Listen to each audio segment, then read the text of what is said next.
गली गली में चोर है, सलामी चोर है।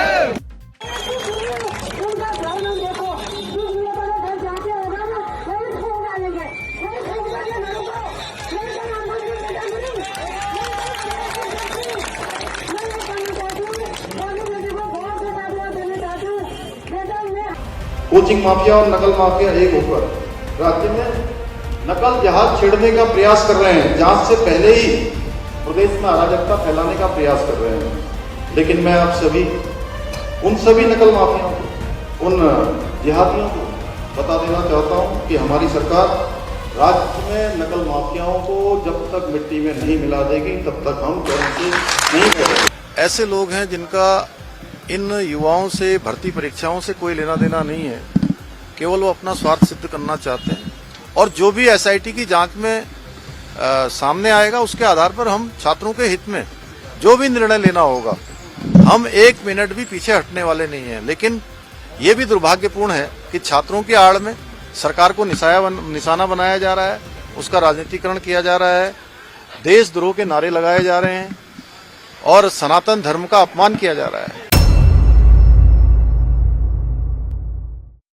क्या कभी आपने सोचा है एक परीक्षार्थी को, एक कैंडिडेट को अपनी पीसीएस की या सिविल सर्विसेज की तैयारी करने में कितना वक्त लग जाता है, कितना पेशेंस दिखाना पड़ता है और कितना उसको इंतजार करना पड़ता है, सेक्रीफाइस करना पड़ता है। लेकिन एक पेपर लीक उसको कई साल पीछे धकेल देता है। नमस्कार, आदाब, मैं हूं मोहम्मद इमरान। बात कर रहे हैं हम उत्तराखंड की, जहां मुख्यमंत्री पुष्कर सिंह धामी ने अपनी नाकामी छुपाने के लिए परीक्षा जिहाद शब्द का इस्तेमाल कर दिया। यानी परीक्षा लीक हो रही है आपकी सरकार की नाकामी की वजह से, और जो कैंडिडेट्स हैं वो परीक्षा देने जाते हैं, उनको पता चलता है कि पेपर लीक हो गया। आप सोचिए, जो बच्चा, जो विद्यार्थी, जो स्टूडेंट सालों से इंतजार कर रहा है परीक्षा का, और परीक्षा वाले दिन उसको पता चल जाए कि पेपर लीक हो गया, तो उस पर क्या बीतती होगी। इसी सबको समझते हुए अब उत्तराखंड पीसीएस परीक्षा देने वाले सभी अभ्यर्थियों ने कैंडल मार्च निकाला है, प्रदर्शन किया है और लगातार उत्तराखंड के अलग अलग जिलों में प्रदर्शन हो रहा है। छात्र हंगामा कर रहे हैं। बेशक आप गोदी मीडिया में ये खबर ढूंढ पाए या ना ढूंढ पाए, लेकिन हकीकत ये है कि इस वक्त उत्तराखंड में परीक्षाओं में पेपर लीक को लेकर छात्र काफी गुस्से में हैं। लद्दाख तो जल ही रहा है। लद्दाख में जेन जी ने बीजेपी का कार्यालय फूंक डाला है। सोनम वांगचुक अब कह रहे हैं कि मुझे गलत तरीके से फंसाया जा रहा है। जमीन पर लगातार दुश्मन देश कब्जा कर रहे हैं और सरकार हमें ही फंसाने की कोशिश कर रही है। खैर, उत्तराखंड में पेपर एक के बाद एक लीक हो रहे हैं और सीएम पुष्कर सिंह धामी दूसरी तरफ मामले को डाइवर्ट करते नजर आ रहे हैं। कहते हैं कि कुछ ऐसे ग्रोह हैं जो परीक्षा जिहाद कर रहे हैं।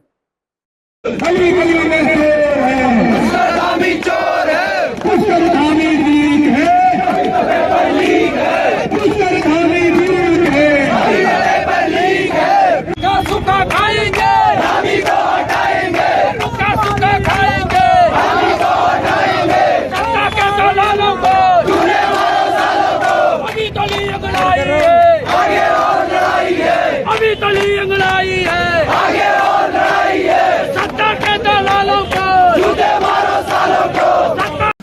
देखिए, मैंने पहले भी सभी युवाओं से मैं अपील भी करता हूं। मैं युवाओं से कल भी मैंने कहा था कि युवाओं को तय करना है कि आखिर उनका आंदोलन चलाने वाले कौन लोग हैं।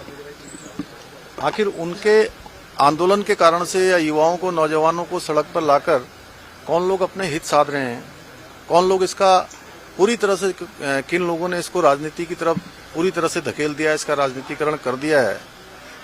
ऐसे लोग हैं जिनका इन युवाओं से, भर्ती परीक्षाओं से कोई लेना देना नहीं है, केवल वो अपना स्वार्थ सिद्ध करना चाहते हैं। लेकिन हमारी प्रतिबद्धता है, जैसे हमने 25,000 नियुक्तियां पारदर्शिता के आधार पर करी हैं, बिना किसी भ्रष्टाचार के की हैं, हम आगे भी इस क्रम को आगे बढ़ाएंगे।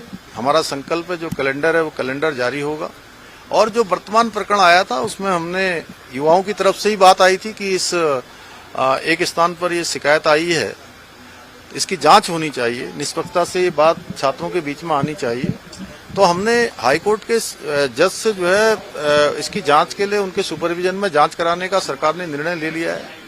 एसआईटी गठित कर दी है और 1 माह तक भर्ती प्रक्रिया को पूरी तरह से रोक दिया है। कोई परिणाम आने वाला नहीं है और जो भी एसआईटी की जांच में सामने आएगा उसके आधार पर हम छात्रों के हित में जो भी निर्णय लेना होगा, हम 1 मिनट भी पीछे हटने वाले नहीं हैं। लेकिन ये भी दुर्भाग्यपूर्ण है कि छात्रों की आड़ में सरकार को निशाना बनाया जा रहा है, उसका राजनीतिकरण किया जा रहा है, देशद्रोह के नारे लगाए जा रहे हैं और सनातन धर्म का अपमान किया जा रहा है। ये निश्चित रूप से हमारे युवाओं को भी सोचना है। और हमारे युवा राज्य के बहुत विवेकशील हैं, राष्ट्रवादी हैं, 2 अंतर्राष्ट्रीय सीमाओं से लगा हुआ हमारा प्रदेश है, ये पूरा देवभूमि है। देवभूमि के लोग निश्चित रूप से इस विचार करके वो आगे बढ़ेंगे। अरे धामी जी, आपने ये बताया होता या ये कहा होता कि हम परीक्षा को ईमानदारी से कराएंगे, लीक नहीं होने देंगे, इस तरह के दावे करते तो हो सकता है कि जो एक ये पढ़ी लिखी जमात है, पढ़ा लिखा युवा है, ये समझ पाता कि वाकई आप सीएम होने का फर्ज निभा रहे हैं। लेकिन ऐसा लगने लगा है कि सवालों से बचने के लिए केवल हिंदू और मुसलमान बीच में लाओ और अपनी जिम्मेदारी दूसरों पर डाल दो। परीक्षा जिहाद शब्द का इस्तेमाल इसीलिए किया जा रहा है, मगर छात्रों पर इसका कोई असर नहीं। लगातार वो आयोग और सरकार के खिलाफ प्रदर्शन कर रहे हैं। पिछले 10 सालों में देखा जाए तो परीक्षा के पेपर लीक होने के मामले लगातार बढ़ते जा रहे हैं। उत्तराखंड हो या फिर उत्तर प्रदेश में भी एआरओ आरओ वाली परीक्षाओं के पेपर कई बार लीक हो चुके हैं। उसके अलावा सीजीएल का पेपर भी एक बार नहीं कई बार लीक हो चुका है। और अब आप देखिए, जो अभ्यर्थी हैं उनका सेंटर दिल्ली का है तो जम्मू में डाल दिया जाता है, और जम्मू का है तो पता चले कन्याकुमारी डाल दें। ऐसा इसलिए किया जा रहा है ताकि चीटिंग ना हो और पेपर लीक ना हो। लेकिन इसके बाद भी पेपर लीक होता है। एक परीक्षार्थी को परीक्षा देने के लिए हजारों रुपए खर्च करने पड़ते हैं, समय देना पड़ता है, लेकिन आप देखिए पेपर लीक होता है और आपके बच्चों के सपनों पर पानी फिर जाता है और फिर कहा जाता है परीक्षा जिहाद हो रहा है। खैर, ये आप खुद से भी पूछिए कि क्या हो रहा है और क्या नहीं हो रहा है, क्या दिखाया जा रहा है और क्या छुपाया जा रहा है। जीएसटी उत्सव मनाया जा रहा है तो क्या अब जेब नहीं कट रही? सोचिए और बताइए। धन्यवाद। देखते रहिए जय हिंद जनाब। चैनल को लाइक और सब्सक्राइब करना ना भूलें। कमेंट बॉक्स में कमेंट लिखें। जय हिंद।